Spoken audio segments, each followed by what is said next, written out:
Allah itu mencintai kaumnya itu ya dengan cara menguji. Jadi saya meyakini apa yang saya alami dengan kesusahan, kepayahan itu merupakan ujian dari Allah gitu.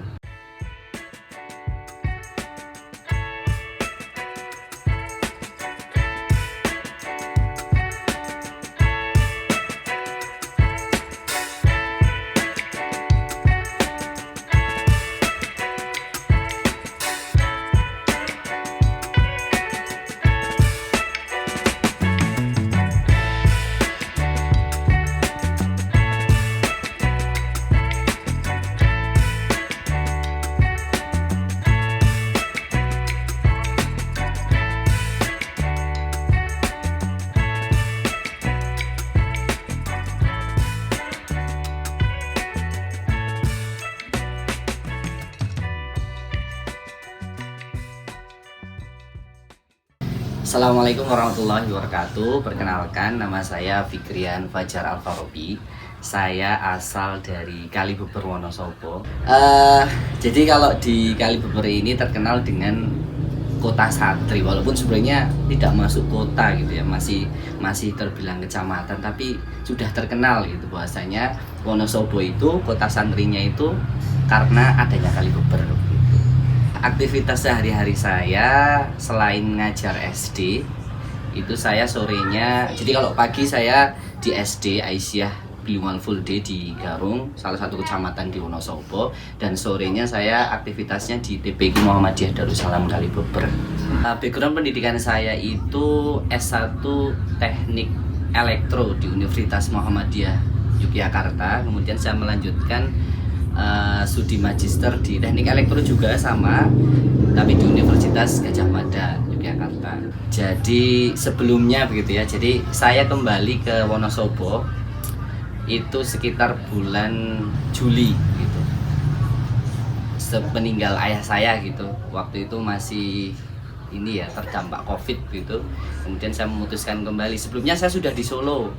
Saya menjadi salah satu dosen Universitas Surakarta. Sebenarnya sekarang pun masih menjadi dosen. Saya mengampu satu mata kuliah karena waktu itu saya mau resign tapi belum diizinkan karena terkait dengan administrasi untuk akreditasi. Jadi alhamdulillah saya diberikan surat berkegiatan di luar kampus begitu. Jadi ya sampai sekarang saya masih menjadi dosen begitu. Cuma memang sudah meniatkan untuk resign karena ingin kembali ke Wonosobo, dan bismillah la haula wala quwata illa billah saya ingin mengabdi di SD yang sekarang saya kerja di situ.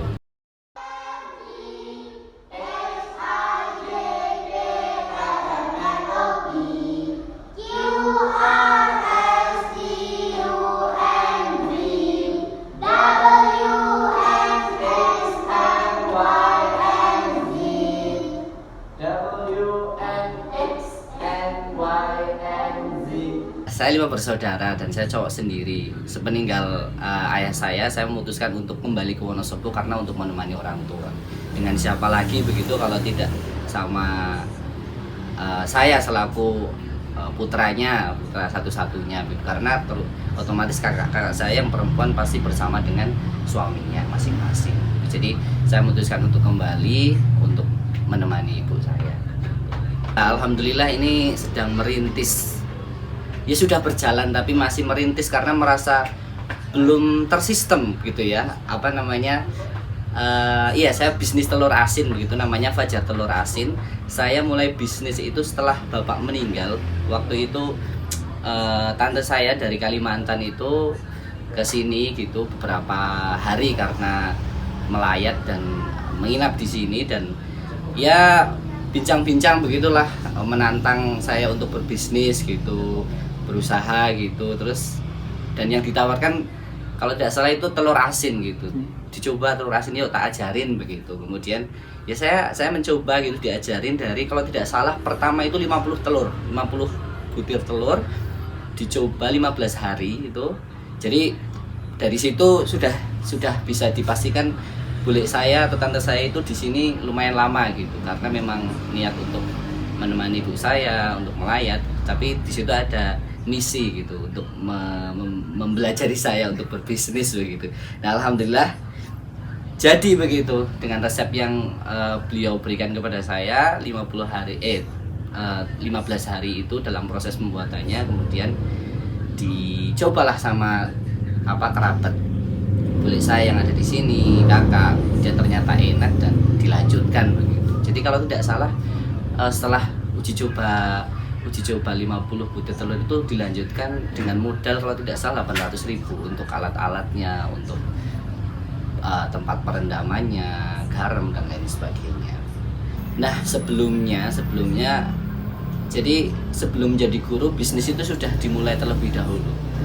Jadi bisnis maksud saya pembuatan telur asin itu sudah dimulai terlebih dahulu sebelum saya memutuskan bergabung dalam SD ABF Garung itu.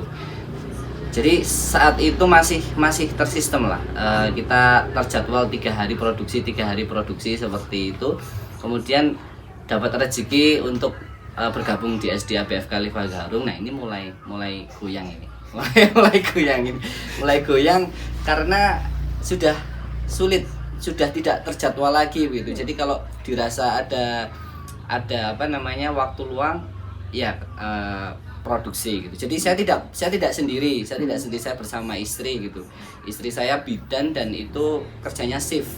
Jadi masih bisa itu diakali gitu. Bisa diakali, oh shift ini berarti masih bisa panen, masih bisa produksi gitu. Tapi luar biasa ininya ya, menguras tenaganya. Karena memang ya itu yang menjadi PR buat kami gitu untuk merintis. Itu saya anggap perintis karena memang belum sebenarnya berhasil, masih belum tersistem gitu. Kata orang-orang bisnis yang sudah berhasil itu ketika sudah tersistem, sudah seperti roda gitu ya, yang sudah berputar terus gitu, sudah berjalan terus, sudah ada marketingnya sendiri, produknya sendiri. Jadi saat ini masih ditangani sendiri dan dibantu dengan keluarga untuk mempromosikan telur asin itu, Fajar telur asin melalui gadget gitu.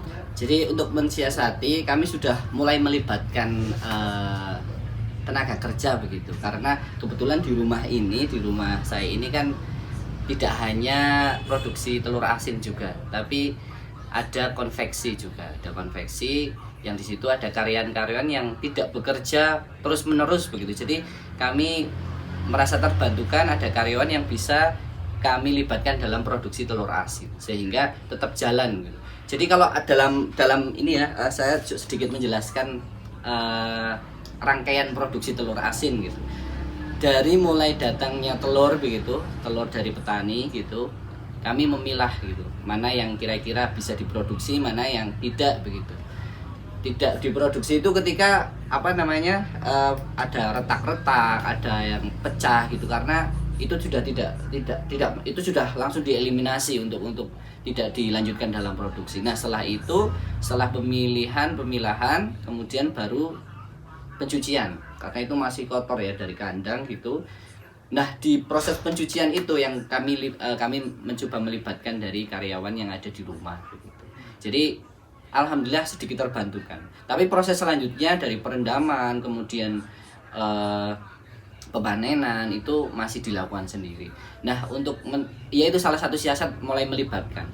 Kami inginnya semua itu sudah terlepas dari, ya kita harapannya yang namanya usaha, kita pinginnya sampai bisa memantau saja begitu.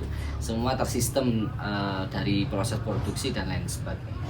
Kecil-kecilan mungkin ya, tapi ya hanya uji coba, hanya coba-cobaan lah. Misalnya kayak dulu semasa kuliah jual-jualan jersey sepak bola gitu, kemudian hanya itu sih. Jadi belum pernah, karena pernah saya dulu waktu S2 itu saya kebetulan jadi marbot masjid. Kemudian alhamdulillah bisa bermasyarakat di situ, dan di situ merasa ada peluang bisnis untuk jual karika di situ. Jadi saya sempat kalau pulang ke Wonosobo bawa karika, kemudian titip jualan di toko-toko gitu, kayak pasar jajanan pagi begitu. Jadi ya hanya sebatas itulah untuk latihan bisnis gitu. Kalau waktu pertama pembuatan itu masih dari bule saya itu yang dari Kalimantan itu. free lah, dikasih ini tak modali 200.000 kalau tidak salah, 200.000 kalau tidak salah untuk beli telur di pasar ya. Jadi beda sekali harga telur di pasar sama di petani itu. Jadi memang kita waktu itu tidak hitung-hitungan keuntungan karena memang hanya uji coba. Kemudian karena sudah merasa yakin ini rasanya pas, kalau tidak salah terhitung modal awal itu sampai mulai bisnis itu 800.000 sekitar dapat 100 telur ya, 120 telur begitu. Karena modal lainnya sisa yang dari pembelian telur itu untuk beli tempat untuk perendamannya, garamnya gitu. Jadi garam pun kami kan ada tuh ya di pasar garam yang murah sekali, yang per kilo itu berapa ya, 1.000 atau 2.000 gitu. Tapi kami mencoba menggunakan garam yang kualitas lah ya, berkualitas, meskipun jauh lebih mahal dibandingkan yang itu, tapi ya karena kita menjaga rasa. Jadi untuk garam itu lumayan. Air kami pakai air ya, tidak menggunakan yang di lumpur itu. Nah, pertama kali yang beli gitu ya, yang pertama itu dari keluarga terlebih dahulu ya, dari keluarga, dari kakak, dari adik, yang kemudian telur itu dijadikan lauk gitu. Tapi karena kami keluarga, maksudnya 5 bersaudara sering sudah terbiasa mengiklankan gitu ya, usaha masing-masing gitu melalui story WA, story Instagram. Jadi itu pemasarannya melalui itu. Setelah keluarga mencoba, kemudian mulai dari situ bikin story gitu, promosi Fajar Telur Asin melalui story WA itu mulai dari situ semakin orang-orang semakin mengenal gitu, dan alhamdulillah pelanggannya tetap gitu ya, terus bertambah lah. Apalagi kalau dari situ juga mulai diketahui bahwasanya kan di sini di Wonosobo ini kan yang namanya telur asin sering dipakai untuk hajatan begitu ya, untuk pernikahan, untuk sunatan dan lain-lain. Nah itu yang lumayan lumayan meningkat gitu untuk keuntungannya begitu. Jadi memang pasarnya disitulah, di hajatan-hajatan seperti itu. Nah, jadi untuk penambahan modal itu dari penyisian laba, tidak sama sekali tidak terlibat dengan bank ya. Enggak riba. Ini ya. Kok ragu-ragu tuh ya riba gitu. Cuman kalau ditanya lebih lanjut terkait apa hukumnya kan nggak bisa menjelaskan kan. Jadi ya riba gitu aja. Ya tidak pengen terlibat dengan bank gitu. Kalau omset per bulan sekitar 3.300.000-an, sudah 3.300.000. Karena produksinya kami belum bisa menambahkan produksi lebih gitu. Menambahkan produksi misalnya kan jadwalnya kan 3 hari sekali gitu ya, 3 hari sekali berarti dalam 1 pekan kan 2 kali produksi. Dalam 1 kali produksi itu 120 butir gitu. Berarti kalau dalam 1 pekan 240 produksi. Nah kami belum berani menambahkan produksi telur karena ya itu belum tersistem, itu belum menjadi belum menjadi roda yang terus berputar begitu. Jadi kami masih belum berani, jadi tetap segitu dulu, dan omsetnya sekitar 3.300.000-an. Masa-masa sulit dalam hidup ya. Sepertinya setiap manusia yang dicintai Allah pasti akan merasakan kesulitan gitu, merasakan kesusahan, kepayahan gitu. Karena memang dalam hadis itu disebutkan bahwasanya di dunia lah gitu kan menjadi penjaranya umat muslim begitu. Apa yang saya alami dengan kesusahan, kepayahan itu merupakan ujian dari Allah gitu.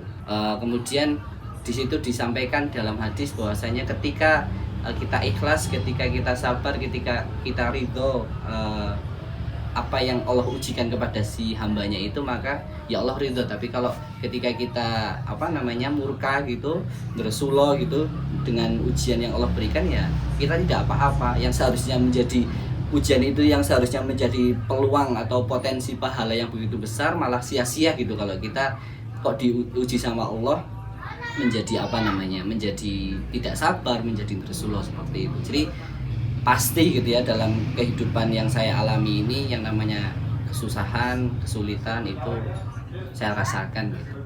Mungkin dari perjalanan kuliah gitu, harus menjadi marbot gitu. Walaupun pada akhirnya ketika bersyukur, menikmati gitu, karena bisa bermasyarakat dengan sekitar masjid, malah seperti menjadi keluarga baru gitu. Seperti itulah ya. Jadi ya pasti ada kesusahan-kesusahan. Jadi saya memutuskan menjadi marbot itu karena saya melanjutkan kuliah S2 itu tidak dengan beasiswa, dan itu masih dibantu oleh orang tua begitu. Jadi saya memutuskan untuk menjadi marbot adalah untuk mengurangi biaya yang seharusnya dikirimkan ke saya gitu untuk hidup di Jogja. Jadi ya udahlah, orang tua sudah bayar kuliah saya, studi lanjut saya yang cukup mahal, kok saya masih harus dibiayai untuk kehidupan keseharian saya di Jogja gitu kan. Saya merasa kayaknya itu terlalu besar, sehingga saya memutuskan untuk menjadi marbot begitu. Di salah satu masjid di Jogja, yang ya nggak cukup besar, tapi di situ banyak pelajaran yang bisa saya ambil gitu, bisa bermasyarakat di sana gitu. Ya awalnya tetap sulit gitu, karena harus mengorbankan gengsi begitu ya, karena harus bersih-bersih, kemudian siap diperintah gitu kan oleh takmir. Tapi lama-lama alhamdulillah begitu bisa menerima dan menikmati gitu. Lagi-lagi bersyukur gitu, karena itu sudah menjadi final decision. Ya udah dijalani, toh malah banyak manfaat yang saya terima gitu dari kehidupan di marbot itu. Jadi senang aja bersih-bersih sekarang gitu, melihat sesuatu yang kotor karena saya di sekolah itu kayak merasa risih gitu, pengen dibersihkan gitu. Jadi banyak sekali manfaatnya di sana. Sebenarnya tidak ada treatment khusus gitu ya dari orang tua gitu, karena orang tua saya itu sibuk. Bapak itu sibuk gitu di sekolah gitu, berangkat pagi pulang sore gitu. Ibu bisnis gitu, ibu bisnis di rumah tapi benar-benar sibuk gitu. Pokoknya dalam mengerjakan itunya tuh bisnis konveksinya itu benar-benar sibuk gitu, sehingga ya udah yang saya ingat gitu ketika saya SMP gitu ya, kemudian pernah bermain gitu sampai dulu sudah ada handphone dulu, sampai Stieng, sampai Jajar gitu, nggak pernah diingatkan kok belum pulang gitu. Jadi kayak biasa saja gitu, karena mungkin saya menganggap bahasanya itu merupakan kesibukan mereka sampai tidak sempat menanyakan gitu. Cuman yang saya contoh dari keluarga saya ini adalah contoh yang mereka berikan yang tidak disengaja gitu. Seperti misalnya gitu, kalau bapak saya, berarti saya melihat kepemimpinan bapak saya gitu, dalam memimpin sekolah, dalam memimpin sebuah keluarga gitu. Kalau ibu saya melihat dari contoh-contoh sedekahnya gitu. Jadi dari situ mungkin itu yang menjadikan saya tangguh, mungkin ya bisa dikatakan seperti itu. Jadi kayak contoh-contoh yang dilihatkan gitu, tidak sengaja, cuman mau tidak mau sebagai anak kan melihat apa yang orang tua lakukan. Ya kalau menurut saya untuk bisnis telur asin ini cukup potensial gitu, karena itu telur asin itu sendiri menjadi variasi lauk gitu ya dalam keseharian gitu kan. Itu menjadi salah satu opsi. Kemudian kita tahu sendiri bahwasanya hari-hari besar dalam Islam itu kan banyak gitu kan.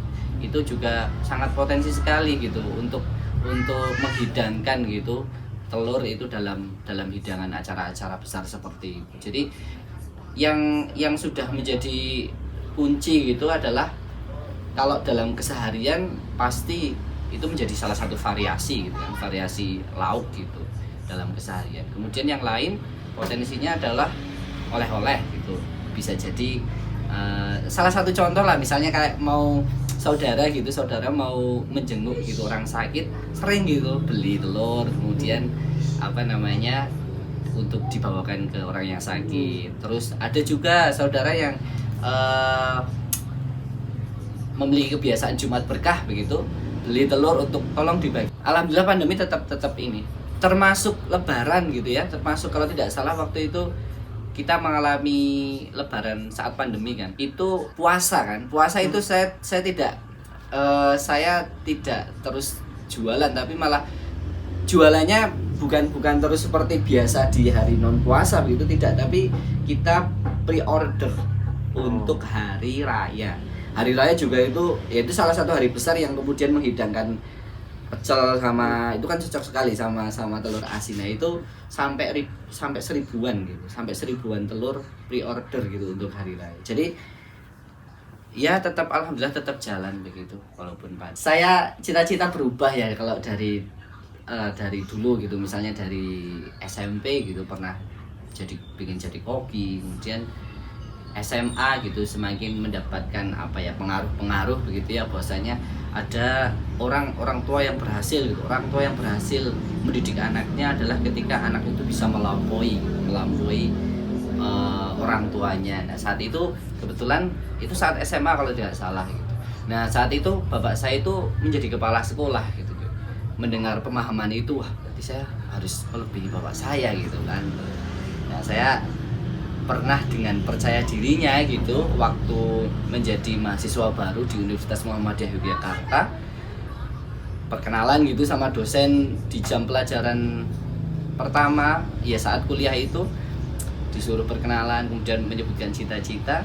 Nah karena pemahaman itu saya menyebutkan dengan percaya dirinya cita-cita saya adalah rektor gitu. Padahal setelah mengetahui rektor itu tidak semudah itu. Jadi ya itu karena apa ya? Karena terbawa pemahaman saat itu bahwasanya orang tua yang berhasil mendidik anaknya adalah anaknya bisa melampaui orang tuanya. Tapi ya sekarang ya enggak kepikiran jadi seperti itu. Sekarang ya apa ya, cita-cita saya hidup bahagia gitu aja lah, hidup tenang, hidup bersama keluarga, dekat dengan orang tua gitu.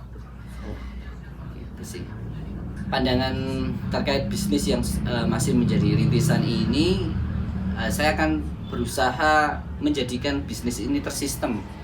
Jadi dari produksi, dari pemasaran, dari penjualan, pemasaran, kemudian promosi itu semuanya tuh ada yang ada sistemnya lah, ada yang menghandle, ada yang menjadi koordinator, sehingga saya sudah tidak terlibat lagi gitu. Mungkin ya hanya sebatas supervisi gitu atau pemantauan, karena jujur saja saya lebih cenderung ngajar gitu, lebih passionnya lebih ke mengajar gitu, jadi ingin terlibat dengan anak-anak gitu. Jadi bisnis akan tetap terus dikembangkan, tapi ya bagaimana caranya menjadikan bisnis itu tersistem gitu.